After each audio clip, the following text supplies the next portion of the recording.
স্বাধীনতা দিৱসৰ ভাষণ।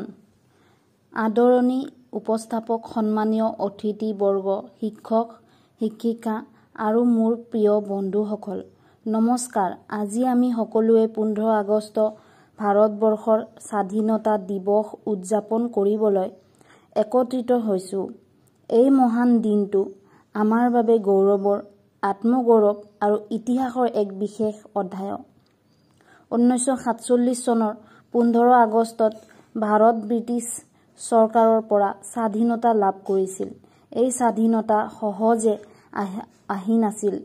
লাখ লাখ স্বাধীনতা সংগ্ৰামী যেনে মহাত্মা গান্ধী, নেতাজী সুভাষ চন্দ্ৰ বসু, ভগত সিং আৰু অসমৰ অনিল বৰুৱা, কনকলতা বৰুৱা আদিৰ অৱদানে আমি কেতিয়াও পাহৰিব নোৱাৰো।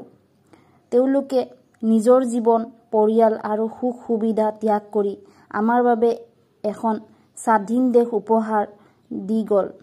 আমি সেই সাহসী দেশপ্ৰেমীসকলক আজি এই দিনটোত সন্মান জনাওঁ। আমি আজি যিটো স্বাধীনতা উপভোগ কৰিছো, মতামত প্ৰকাশৰ, শিক্ষা গ্ৰহণৰ আৰু স্বাভিমানৰ, সেইটো দায়িত্বৰ সৈতে আহে। আমি সকলোৱে যেন এই স্বাধীনতাৰ সঠিক ব্যৱহাৰ কৰি ভাৰতবৰ্ষক আৰু উন্নত আৰু শক্তিশালী দেশৰ ৰূপত গঢ়ি তোলো। শেষত ক'ব বিচাৰো, স্বাধীনতা কেৱল এদিন উদযাপন কৰাৰ উৎসৱ নহয়, এইটো আমাৰ দায়িত্ব, আমাৰ অহংকাৰ। জয় হিন্দ, ধন্যবাদ।